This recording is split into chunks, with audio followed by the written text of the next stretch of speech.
Good morning students. Today we will learn the new topic and it is very useful to us in our daily life. What is that? We will see. Let us see number of fishes displayed in an aquarium, the heights of students in a class, name of the popular celebrities, next mark list of the students and present situation of COVID. Yes. What is this all are? These all are some information. I gathered some information at here. So that means a collection of some information is called data. For example, study of heights and weights of students and rainfall and temperature variation in the past few days. So these facts put together consist a data. Data is mostly available to us in an unorganized form. So this is called a raw data. In order to do meaningful inferences form of any data, we need to organize the data in systematically. So that is called data handling. That means we are handle the information in systematically. So we are called as data handling. So our topic name is data handling. For example, teacher consider the heights of the students in a class. So, can you interpret which student has the maximum height in this data? It is difficult to tell as the data as does not organize it systematically. This is called raw data. Now we want to organize the data in system. Now tell me which student has the maximum height? Yes, so 58 inches is the maximum height of the student. Okay, clear? Next, data handling is an important concept that ensures the integrity of the research data, as it addresses some important concerns that security, confidentiality, and the preservation of research data. In every field, we have information in the form of numerical figures. Yes or no? Yes. Every figure of this kind of numerical parts we know as observations. That means collection of all observations is also called as data. Okay. Next, data can be in many forms. It may be words, symbols, numbers, or measurements, descriptions, or observations. Okay, so data handling is the process of securing the research data is gathered or disposed of in protected way during and after the completion analysis process. Okay. Next, types of data. It is classified into two types, qualitative data and quantitative data. What is qualitative data? That means qualitative data gives description or descriptive information of something, whereas quantitative data gives numerical information about something. And the quantitative data is further divided into two types. One is discrete and second continuous. What is discrete and what is continuous? Discrete means it can take only numbers, whereas continue it can take a value within the period of range. That means discrete means they have simply we have to put the numbers, but continuous means it has range. That means here to there, there to here, like that. Okay. Next, how to represent the data. Data can be represented in different ways. Already we learned in previous classes a pictograph, bar graph and double bar graph. Yes. Now in this session we will learn histogram and frequency distributed table and accumulating tables and graphs. Okay. Now we will have to look at the one of the method that is represent the data using the pictograph. Before that, I want to ask one question. Why should we learn or represent the data in graphically? Yes, very good. It gives It gives a clear idea of what it represents, and it is visual, and also we will do quick analysis of large amount of data. That's why we are using or representing the data in a graphically. Okay, so come to the point, pictograph. What is pictograph? Pictograph means it represents, it means pictorial representation of data using symbols mainly. Okay, for example, in a fruit survey, how many students are interested to eat in particular fruits? Here we have mangoes, apples, bananas and oranges. So number of students. Each fruit represents two students. Each fruit represents two students. Now tell me which fruit is more favorable? Yes, here apple is most favorable fruit for all students. Yes? Okay. So this is the pictorial representation. Is it clear? Yes. Next one, bar graph. In this type of graph, bars of uniform width are used for representing different quantities, but the heights of these bars are proportional to the respective values of the quantities. Let us study a bar graph. It is a pictorial representation of numerical data by a number of bars of uniform width erected horizontally or vertically with an equal spacing between them.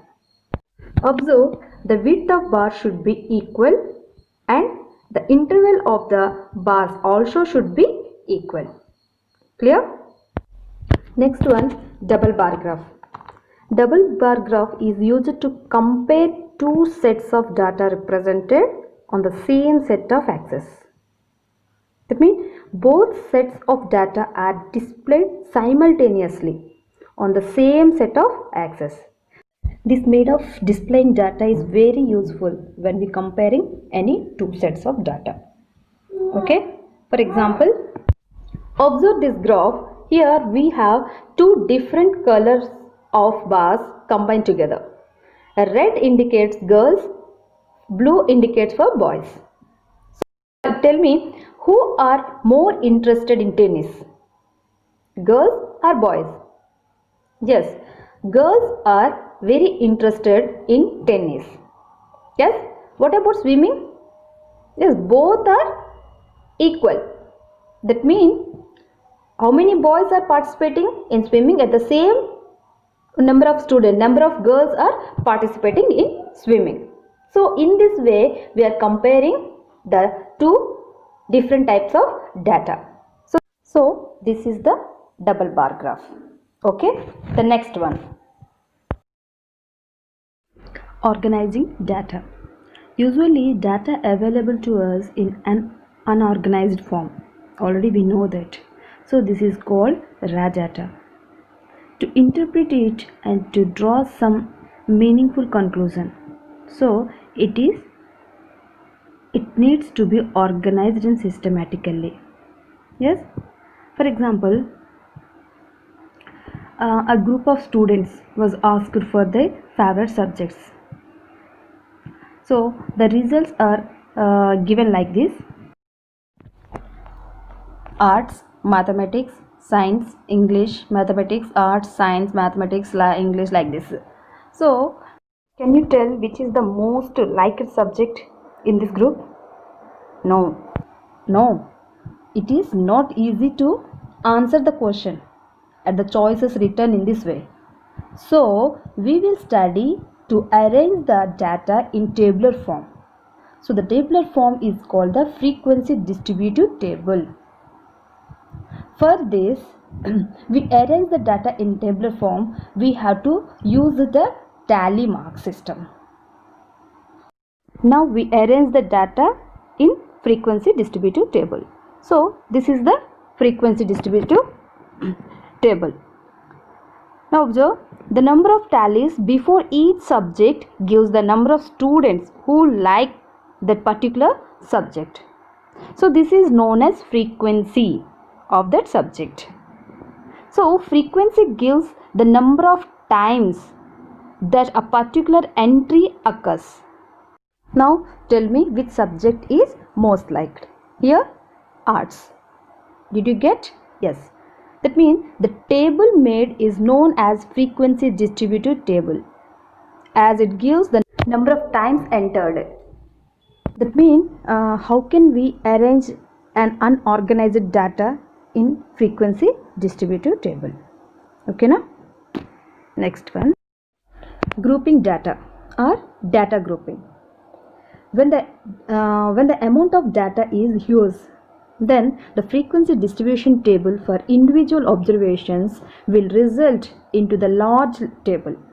So in such case, we form group of the data and then prepare a table. For example, here we have the marks of 60 students of class 8th. Okay, so these are the marks of 60 members of the students. If you make frequency distribution table for each observation, then the table would be too large. So for our convenience, we make group of observations like 0 to 10, 10 to 20 and 20 to 30 and so on. Okay, and obtain the frequency distribution of the number of observations falling in each group. Yes or no? So thus the frequency distribution table looking like this. Okay, so data presented in this manner is said to be grouped, and the distribution obtained is called grouped frequency distribution. So it helps us to draw meaningful informations. Like most of the students have scored between 20 to 40, 20 to 30. Okay, so and second one, eight students have scored more than 40 marks. Yes or no? One. So this is the method of grouping the data if you have large amount of data. Just observe each of the groups, that means 0 to 10, 10 to 20, 20 to 30 and so on. These all are called as a class intervals. What we call class intervals. Observe that 10 occurs in both the classes, that is 0 to 10 as well as 10 to 20. Similarly, 20 occurs in the classes 10 to 20 and 20 to 30. But it is not possible that an observation can be belong simultaneously to the two classes. That means here 0 to 10 and 10 to 20. So 10 belongs to any one group. For that, to avoid this, we adopt the convention that the common observation will belongs to the higher class. That means 10 belongs to the class interval 10 to 20. Simultaneously 20 belongs to the 20 to 30. Okay. Next, the class intervals 10 to 20. 10 is called lower class limit and 20 is called upper class limit. Simultaneously 40 to 50. What is 40? 40 is the lower class limit, 50 is the upper class limit. Okay. So what is the difference between 10 to 20? That means 20 minus 10, that is called 10. So 10 is the difference between the two the class interval. Yes. So this is called, the 10 is called the size or width of the class interval. That means the difference between upper class limit and the lower class limit is called width or size of the class interval. Okay. Now we should use this table and draw the graph. Okay, let's see how it is represent. This is the graph. Observe this.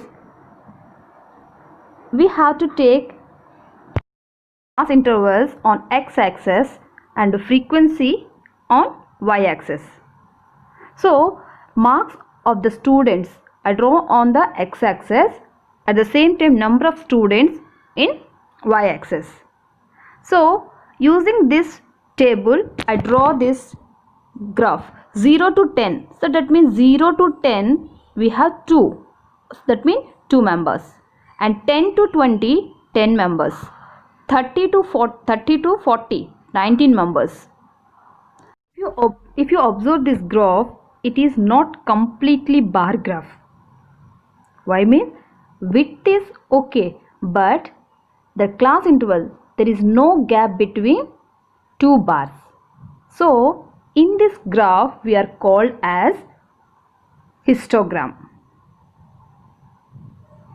That means the data which has continuous class intervals, then such a graph is known as histogram.